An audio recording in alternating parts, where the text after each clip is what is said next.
मैं XAMPP control panel को open करने लगा हूँ। आज का काम हमारा XAMPP की इंस्टॉलेशन से नेक्स्ट स्टेप है। मैं अपाची को स्टार्ट करता हूँ और MySQL सर्वर को स्टार्ट कर लेता हूँ। ओके, MySQL जो है वो स्टार्ट हो जाएगा। इसके बाद जैसे ही मुझे पोर्ट नंबर्स अलॉट हो जाएंगी, मैं नेक्स्ट स्टेप की तरफ जाऊँगा। ओके, अब मैंने क्या करना है कि एसक्यूएल को या माई सीक्वल इसको कहा जाता है, इसके एडमिन पैनल पे मैं जाऊंगा ताकि मैं अपनी डेटाबेसेस को मैनेज कर सकूं। इसका एक तरीका ये है कि आप ये माई सीक्वल के आगे एडमिन वाला बटन है, इस पे क्लिक करेंगे तो ऑटोमेटिकली आपको जो है एडमिन पैनल पे रीडायरेक्ट करवा दिया जाएगा। इन शॉर्ट आपको नहीं समझ आती तो local host slash php my admin php my admin local host slash php my admin, अगर आप इसको ओपन करेंगे तो आपको ये वाला इंटरफेस दिख जाएगा। ओके, इंटरफेस का थोड़ा सा ओवरव्यू हम लोग ले लेते हैं। इसमें सबसे पहले ये है कि आपको मेन पेज पे राइट साइड पे अपने सर्वर से रिलेटेड जो इंफॉर्मेशन है वो शो हो रही है कि डेटाबेस सर्वर इसका वर्जन कौन सा है। इसके बाद जो वेब सर्वर है उसका वर्जन कौन सा है। इसके अलावा नीचे पीएच में माई एडमिन के ये जो यूजर इंटरफेस है इसका वर्जन जो है वो आपको शो हो रहा है। इसके बाद अगर आप लेफ्ट साइड पे देखें, लेफ्ट साइड पे आपको तमाम अपनी डेटाबेसेस जो हैं वो दिखेंगी। आपके सिस्टम्स में जो डेटाबेसेस हैं वो हो सकता है कि आपने न्यू इंस्टॉल किया हो तो आपको इतनी सारी डेटाबेसेस ना दिख रही हो, क्योंकि मैं काम कर रहा होता हूँ, डेटाबेसेस वगैरह बना रहा होता हूँ, मेरी प्रोजेक्ट से रिलेटेड डेटाबेसेस यहाँ पे भी मौजूद होंगी। ओके, अगर हम लोग ऊपर देखते हैं, ऊपर हमारे पास जो टैब्स हैं वो सबसे पहले डेटाबेसेस का है। अगर डेटाबेस पे मैं क्लिक करता हूँ तो मुझे मेरी यही सेम डेटाबेसेस जो हैं वो दिखना स्टार्ट हो जाएंगी। सिमिलरली मेरे पास जो सेकंड टैब है वो एसक्यूएल से रिलेटेड है कि मैं अगर ग्राफिकल यूजर इंटरफेस नहीं, मैं एसक्यूएल क्वेरीज लिखना चाह रहा हूँ, वही क्रिएट टेबल करना चाह रहा हूँ, क्रिएट डेटाबेस करना चाह रहा हूँ, डिलीट करना चाह रहा हूँ, वगैरह वगैरह, तो ये तमाम क्वेरीज जो है वो मैं यहाँ पे लिखूंगा और इस गो पे क्लिक कर दिया जाएगा। ठीक है, मेरी क्वेरी जो भी होगी वो एग्जीक्यूट हो जाएगी। सिमिलरली मेरे पास स्टेटस है। इस स्टेटस में जनाब आपको आपके सर्वर से रिलेटेड ट्रैफिक, कितने पैकेट सेंड हुए, कितने रिसीव हुए, कितनी डेटाबेसेस हैं या कितना जो है वो मेमोरी ली जा रही है, प्रोसेसेस कौन कौन से इस्तेमाल हो रहे हैं, ये सारी चीज़ें मॉनिटरिंग से रिलेटेड आपको शो होंगी स्टेटस के अंदर। यूज़र अकाउंट हैं, कुछ यूज़र्स जो हैं वो एडमिन लेवल के होते हैं और कुछ यूज़र्स जो हैं वो सिंपल यूज़र, उनको कुछ प्रिविलेज जो हैं वो कट डाउन करके दी जाती हैं, लिमिटेड प्रिविलेजेस होती हैं कि वो एक डेटाबेस को देख सकते हैं और उसमें सिर्फ और सिर्फ व्यू कर सकते हैं, रीड ओनली प्रिविलेजेस हैं, या टेबल क्रिएट कर सकते हैं। डीएमएल और डीडीएल से रिलेटेड कुछ चीजें हैं, हम लोग इतनी ज्यादा डिटेल्स के अंदर नहीं जाएंगे। इसके बाद हमारे पास नेक्स्ट टैब है एक्सपोर्ट का, कि ऑलरेडी एक डेटाबेस आपने बना ली है, उस डेटाबेस को आप एक्सपोर्ट कर सकते हैं, उसको in the form of code gen, CSV, Microsoft Access Excel में आपने इसको देखना है, पीडीएफ में आपने इसको एक्सपोर्ट करना है, जेसन बनानी है, माइक्रोसॉफ्ट वर्ड में एक्सपोर्ट करना है, एसक्यूएल अलहदा से बनानी है, ये पीएचपी की एरे बनानी है।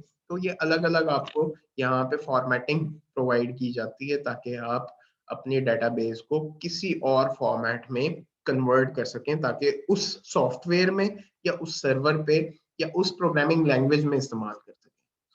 ठीक है, सिमिलरली ऑलरेडी बनाई हुई या ऑलरेडी एक्सपोर्टेड जो डेटाबेस हैं वो हम इंपोर्ट भी कर सकते हैं। हमारे पास इंपोर्ट की ऑप्शन है, यहाँ पे चूज फाइल करेंगे और हमारी जो डेटाबेस है उसको ब्राउज करके हम लोग अपने सिस्टम में इंपोर्ट कर सकते हैं। ठीक है, इसके बाद सेटिंग्स हैं कुछ कि आप अपनी जो प्रिविलेजेस हैं या अपनी जो प्रेफरेंसेस हैं इनको आप सेट कर सकते हैं, और ऑलरेडी सेट हुई हुई प्रेफरेंसेस को आप यहाँ पे लोड कर सकते हैं। रेप्लिकेशन है, वेरिएबल्स है, ये बहुत सारी चीजें जो कि हम लोग अभी फिलहाल नहीं देखेंगे, ना हमारा इनसे कंसर्न है। हमारा जो मेजर कंसर्न होगा वो डेटाबेसेस और एसक्यूएल के साथ होगा। So first of all database को क्रिएट करने के लिए मैं डेटाबेसेस में जाता हूँ, यहाँ पे अपनी डेटाबेस का नाम लिखता हूँ। फॉर एग्जांपल मैं लिखता हूँ माय टेस्ट क्लास, इस डेटाबेस का नाम। लेट्स से कि मैं अपनी डेटाबेस का नाम कुछ और रख लेता हूँ, मैं कहता हूँ जी डेटाबेस BSITCS, ठीक है। मैंने अपनी डेटाबेस का नाम रखा है डेटाबेस BSITCS। इसके बाद कोलेशन होती है। कोलेशन जो है वो एक्चुअली क्या है, आपके डेटाबेस में कौन से करेक्टर सेट की हैंडलिंग होगी, क्या ये उर्दू बेस्ड है, क्या ये अरेबिक बेस्ड है, क्या इसमें इंग्लिश आएगी या यूनिकोड आएगा। अगर आपको स्पेसिफाई होना है करेक्टर सेट से तो आप इसमें से अपना करेक्टर सेट, जो भी डिजायर्ड करेक्टर सेट है उसको आप सेट कर सकते हैं। अदरवाइज आप इसको सिंपल ना छेड़ें और डायरेक्टली क्रिएट पे जाएंगे तो आपकी डेटाबेस जो है वो क्रिएट हो जाएगी। अब डेटाबेस जैसे ही क्रिएट होगी तो लेफ्ट साइड में आपकी डेटाबेस का नाम आने लग जाएगा, जो कि हमारे पास अलग अलग डेटाबेसेस की लिस्ट है। अब इस लिस्ट में ये डेटाबेस मेरी ओपन हुई तो इसमें कोई भी टेबल जो है वो नहीं दिख रहा, no tables found in database, ठीक है। एक डेटाबेस को अगर ओपन करते हैं तो उसमें आपको कौन कौन से टैब्स दिखते हैं। ये कुछ टैब्स हैं जिनसे आप ऑलरेडी कुछ हद तक फेमिलियर भी हैं, और दोबारा से हम लोग देख लेते हैं कि एक डेटाबेस को अगर हम लोग ओपन करते हैं तो उसमें कौन कौन से टैब्स होंगे। अभी फिलहाल सपोज ये करते हैं कि हमारी जो डेटाबेस है वो बिल्कुल खाली है। अब एक न्यू डेटाबेस बनानी है हम लोगों ने, और उसके अंदर हम लोगों ने कुछ टेबल्स को ऐड करना है। फॉर एग्जांपल मैं टेबल एक बनाना चाह रहा हूँ यूजर का, उसका नाम मैंने लिखा, टेबल का नाम लिखा, और मैं नंबर ऑफ कॉलम स्पेसिफाई कर देता हूँ कि इसके अंदर यूजर वाले टेबल में कितने एट्रीब्यूट्स मैं हैंडल करूंगा। फॉर एग्जांपल मैं इसके अंदर 3 एट्रीब्यूट्स को हैंडल करता हूँ। मैंने यहाँ पे 3 लिखा और गो पे क्लिक। ओके, यहाँ पे अब एक फॉर्म मुझे दिख रहा है जिसमें मैं अपने एट्रीब्यूट के नेम्स, उनकी डाटा टाइप्स, उनकी लेंथ और उनकी तमाम प्रॉपर्टीज लिखूंगा, ताकि मैं अपने इन एट्रीब्यूट्स की हैंडलिंग इस यूजर वाले टेबल के अंदर कर सकूं। ठीक है जी।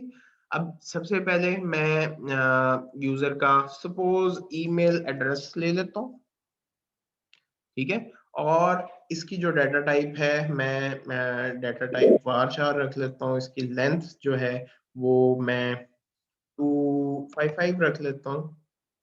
सिमिलरली डिफॉल्ट वैल्यू मैं कुछ नहीं देना चाह रहा। डिफॉल्ट की हैंडलिंग इसलिए होती है कि अगर आप इस एट्रीब्यूट में ईमेल में एक नल वैल्यू एंटर कर देते हैं, खाली वैल्यू एंटर कर देते हैं, तो उसकी नल की हैंडलिंग क्या होनी चाहिए।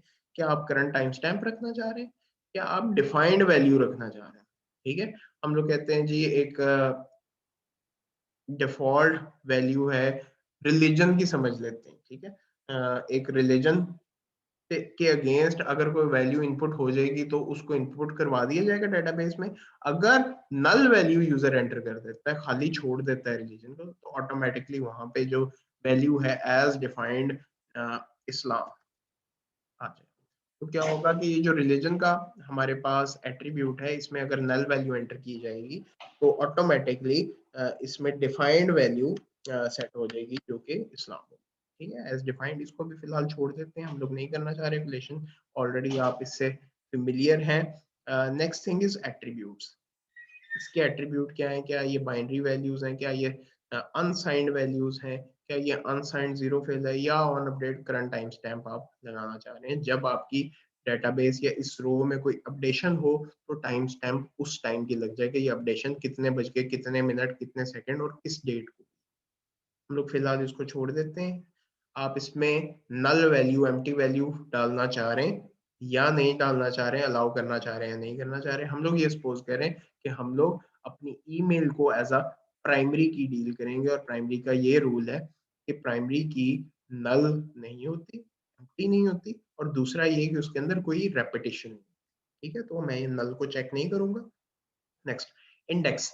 मैं इसको प्राइमरी की बनाना चाह रहा हूँ तो मैं इसको प्राइमरी पे सिलेक्ट कर। अच्छा, ये मुझसे कंफर्मेशन मांग रहा है कि मैं प्राइमरी की ईमेल बनाना चाह रहा हूँ। जी मैं इसको ईमेल बनाना चाह रहा हूँ, मैंने next AI stands for auto increment. Auto increment means कि अगर आप यहाँ पे डाटा टाइप इंटीजर रखते हैं, अगर आप AI को चेक कर देंगे तो इससे क्या होगा कि आपकी वैल्यूज में ऑटोमेटिकली इंक्रीमेंट होना स्टार्ट हो जाएगा। जैसे बिल नंबर होता है या टिकट नंबर होता है, उसमें क्या होता है कि एक वैल्यू है, उसके बाद से उसके अंदर इंक्रीमेंट होना स्टार्ट हो जाए, जितने बिल्स बने उसमें इंक्रीमेंट होता रहे। लेट्स से कि बिल नंबर 1 पहला, नेक्स्ट बिल मैंने बनाया, तो ऑटो इंक्रीमेंट अगर मैं इस्तेमाल करूंगा तो वो बिल नंबर 2 होगा। ऑटोमेटिकली सिस्टम जो है वो पिछली वैल्यू में इंक्रीमेंट करेगा। ठीक है, अभी मैं इंटीजर वैल्यूज का इस्तेमाल नहीं कर रहा या न्यूमेरिक वैल्यूज का इस्तेमाल नहीं कर रहा, इसलिए मैं ऑटो इंक्रीमेंट को एज इट इज छोड़ देता हूँ। इसके बाद next attribute full name, sorry full name, इसको भी वारचार रख लेते हैं और इसको भी 255 कर लेते हैं, और यहाँ पे कुछ एक्स्ट्रा एट्रीब्यूट डाल देते हैं। लेट्स से कि उस यूजर का उसकी सैलरी, एम्प्लॉय की सैलरी है या कुछ भी है, इसकी डाटा टाइप जो है वो न्यूमेरिक डाटा टाइप में है, इंटीजर ही सेट कर लेता हूँ, और इसकी लेंथ जो है वो मैं 10 दे देता हूँ। ओके, एक चीज कंफ्यूजन क्रिएट करती है कि लेंथ 255 या 10, इनमें डिफरेंस क्या है? 10 मींस कि 10 नंबर्स की एक वैल्यू।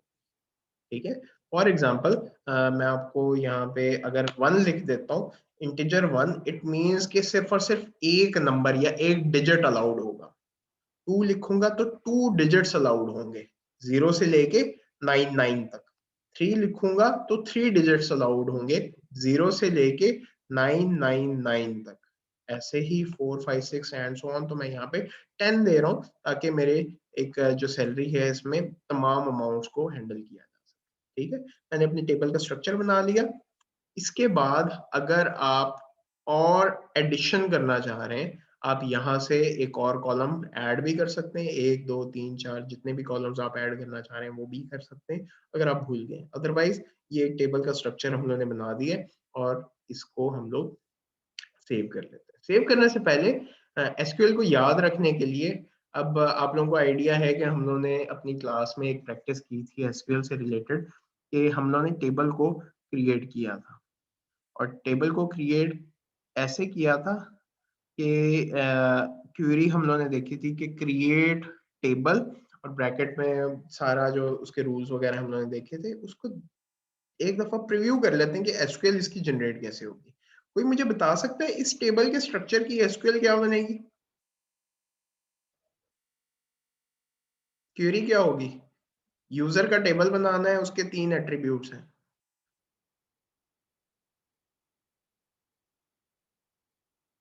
आप में से कोई बताएगा? मैं आपकी हेल्प करूंगा।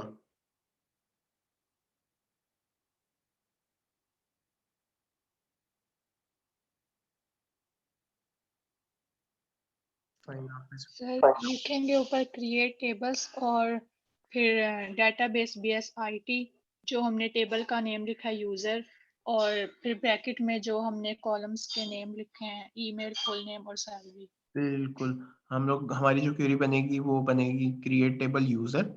ठीक है, ब्रैकेट में ईमेल, उसकी डाटा टाइप वारचार और उसकी लेंथ 255, फिर कॉमा लगेगा, full name varchar 255, comma salary int 10, और आपका टेबल क्रिएट हो जाएगा और प्राइमरी की सेट कर दी जाएगी ईमेल। अब इसको प्रीव्यू करके एक दफा देख लेते हैं हम लोग। एग्जैक्टली जी वैसे ही बन रहा है क्रिएट टेबल, आपकी डेटाबेस का नाम, टेबल का नाम, ब्रैकेट में email varchar 255, not null, email full name varchar 255 not null, salary integer 10 not null, primary key email, that's it. ये हमारी क्वेरी जो है वो बन रही है। तो इसी को अगर हम लोग लिखना चाहें एसक्यूएल में हम लोग लिख सकते हैं। अगर आप यूजर इंटरफेस का इस्तेमाल करके एक फॉर्म को फिल करते हैं तब भी आपकी वही क्वेरी जो है वो जनरेट। तो इसलिए मैं इसको सेव करता हूँ यहाँ पे, और सेव करने के बाद ये मुझे बताएगा कि मेरी इस डेटाबेस के अंदर ये टेबल्स मौजूद हैं, और यूजर टेबल था और उसके अंदर ये इसके एट्रीब्यूट हैं, ईमेल है, फुल नेम है और सैलरी है। इसमें से प्राइमरी की कौन सी है जी? ईमेल। एग्जैक्टली ईमेल कैसे पता चल रहा है, ये हमारे पास येलो कलर की यहाँ पे शो हो रही है, ये तो हमने बनाया था। और इन केस अगर हमने इस टेबल को नहीं बनाया तो हमें किसी भी टेबल को ओपन करके आइडिया हो जाएगा कि ये जो येलो कलर की जिस एट्रीब्यूट के आगे शो हो रही है ये प्राइमरी। ठीक है जी। अच्छा, अब हम लोग इस टेबल में कुछ डाटा इंसर्ट करके देखते हैं। अपनी एक एसक्यूएल का इस्तेमाल करते हैं, एसक्यूएल क्यूरी लगाते हैं हम लोग इस टेबल में। मैं डाटा इंसर्ट करने लगा हूं।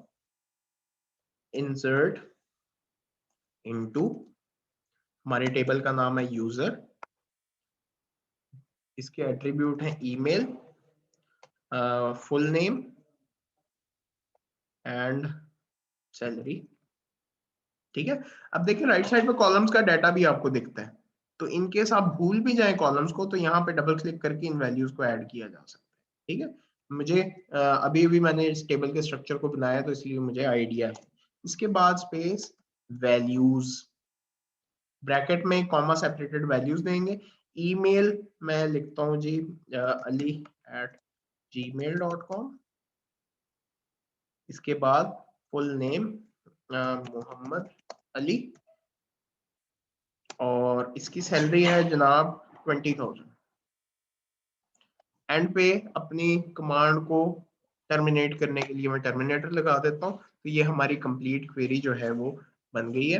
क्या है, insert into user, bracket open किया और इसके अंदर हम लोगों ने एट्रीब्यूट्स लिख दिए email, full name, salary, bracket को क्लोज किया। इसके बाद वैल्यूज का हम लोगों ने कीवर्ड लिखा और कॉमा सेपरेटेड वैल्यूज हम लोगों ने लिखी।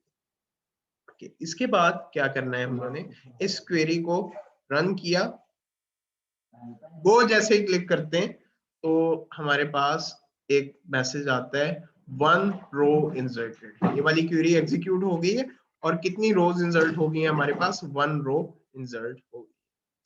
अब इसी डाटा को हम लोग देखना चाह रहे हैं, व्यू करना चाह रहे हैं, हम लोग यहाँ पे ब्राउज वाले बटन पे क्लिक करते हैं, ब्राउज करेंगे तो हमारे इस टेबल में ये वाला डाटा इंसर्ट। अब इसी तरह दूसरा रिकॉर्ड हम लोग इंसर्ट करने जा रहे हैं। एसक्यूएल वाले टैब पे मैंने क्लिक किया, सेम वही क्वेरी मैं लिखूंगा, insert into user, email, comma full name, comma salary, values,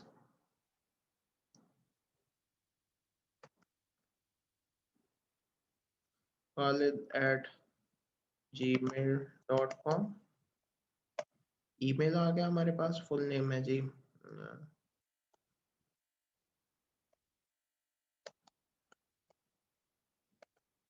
Khalid, और सैलरी आ गई जनाब 10,000 या 1000, जितनी भी अमाउंट हम लोग रखते हैं, सेमीकोलन। अब ये एक क्वेरी है। ऐसे ही अगर आप मल्टीपल वैल्यूज यहाँ पे डालना चाह रहे हैं तो आप ये कर सकते हैं कि यहाँ पे आप कॉमा लगाएं और सेम कॉमा सेपरेटेड वैल्यूज अलहदा से लिखना स्टार्ट कर दें, जैसे कि रजा@gmail.com, इसका नेम है जी रजा अहमद, और इसकी सैलरी है 15,000।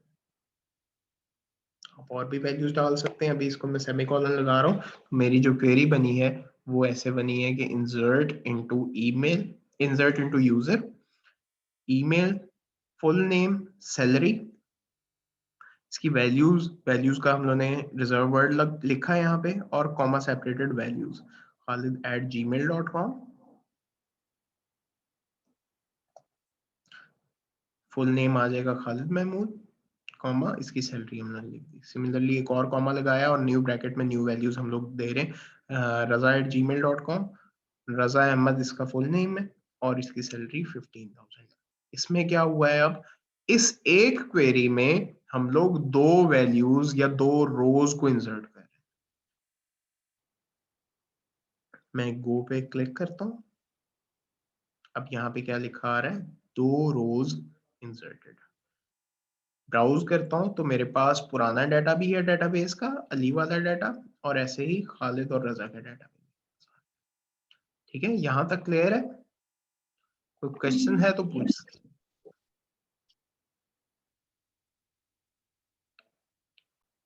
फाइन, अब ये मेरी डेटाबेस क्रिएट कर ली मैंने, यहाँ पे मैंने टेबल में कुछ डाटा डाल दिया। मैं अब ऐसे भी कर सकता हूँ कि इस डाटा को मॉडिफाई कर सकूँ या व्यू कर सकूँ। फॉर एग्जांपल एसक्यूएल की क्वेरी मैं इस्तेमाल करता हूँ। एसक्यूएल, मैं अपने टेबल में से, यूजर वाले टेबल में से डाटा जो है वो व्यू करने लगा। व्यू करने के लिए जैसे हम लोग यूजर इंटरफेस से ब्राउज कर रहे थे ना, वैसे एसक्यूएल में क्वेरी लगेगी। और वो क्वेरी क्या है? सेलेक्ट, मुझे ईमेल चाहिए, email from user, select email from user. और जैसे ही इस क्वेरी को मैं रन करता हूँ तो मेरे पास अपने यूजर्स वाले टेबल से रिलेटेड ईमेल्स आ जाते हैं।